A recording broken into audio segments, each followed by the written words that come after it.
Mélange bien la peinture à la spatule de mélange en bois. Commence par le plafond. Les angles et les coins doivent être prépeints avec un pinceau à radiateur. Utilise une grille racle pour y essorer ton rouleau à peinture. Pour obtenir un résultat bien couvrant, tu dois toujours bien alimenter ton rouleau en peinture. Tu dois appliquer la peinture au rouleau d'abord en longueur, puis transversalement. Ce faisant, tente d'appliquer de longues bandes de peinture d'une traite au rouleau. Travaille petite section par section. Laisse la première couche sécher pendant 3 à 4 heures. Pour un résultat régulier, tu devras toujours peindre la surface en 2 passes.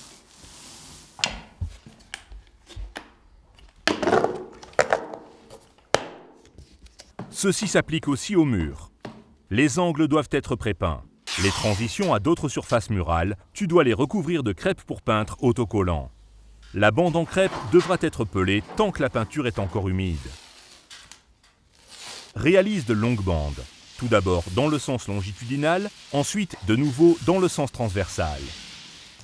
Lors de la deuxième passe, tu dois de nouveau recouvrir de bandes où tu peins avec le pinceau exactement jusqu'à la limite de la surface déjà peinte. Pour l'obtention d'un résultat bien couvrant, plusieurs couches seront nécessaires en fonction de la couleur. La même chose de nouveau dans une autre pièce.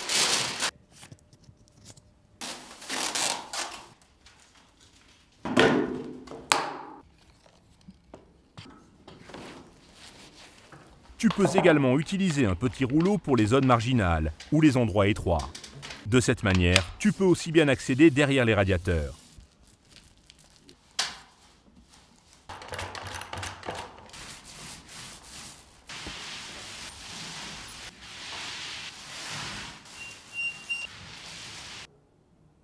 Si tu fais une pause, il suffira que tu enfermes les rouleaux et les pinceaux dans un sac en plastique. De cette manière, la peinture ne se desséchera pas.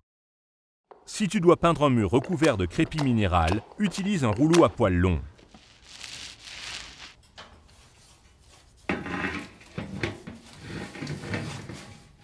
Dans le couloir, tu appliques en haut et en bas 2 peintures différentes.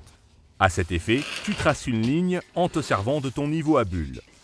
Applique la première peinture jusqu'au-dessus de la ligne.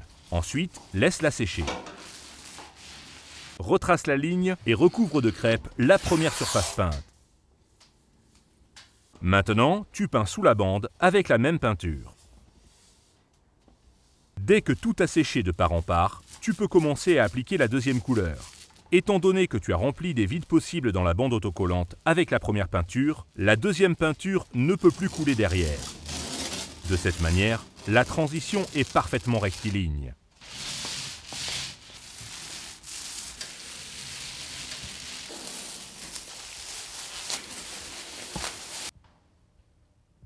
De nouveau à la verticale sur un papier peint.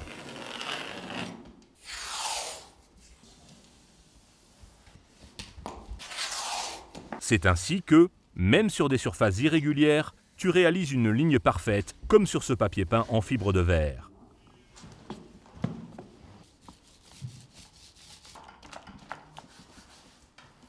Si tu dois appliquer 2 couches, laisse la bande autocollante au mur. La deuxième couche, tu l'appliques dès que la peinture a séché, c'est-à-dire quand elle est légèrement mate. Dès à présent, tu peux enlever la bande autocollante, alors que la peinture est encore humide. De cette manière, la peinture n'est pas pelée avec.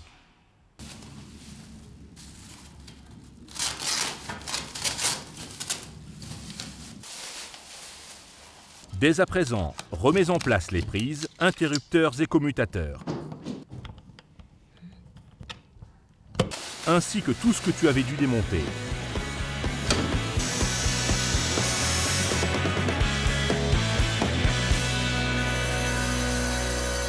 Tes murs sont dès à présent terminés.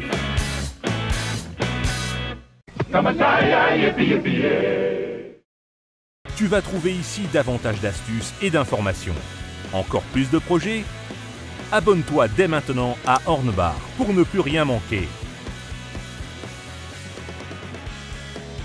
Alors, jusqu'au prochain projet avec l'atelier Brico Hornbar.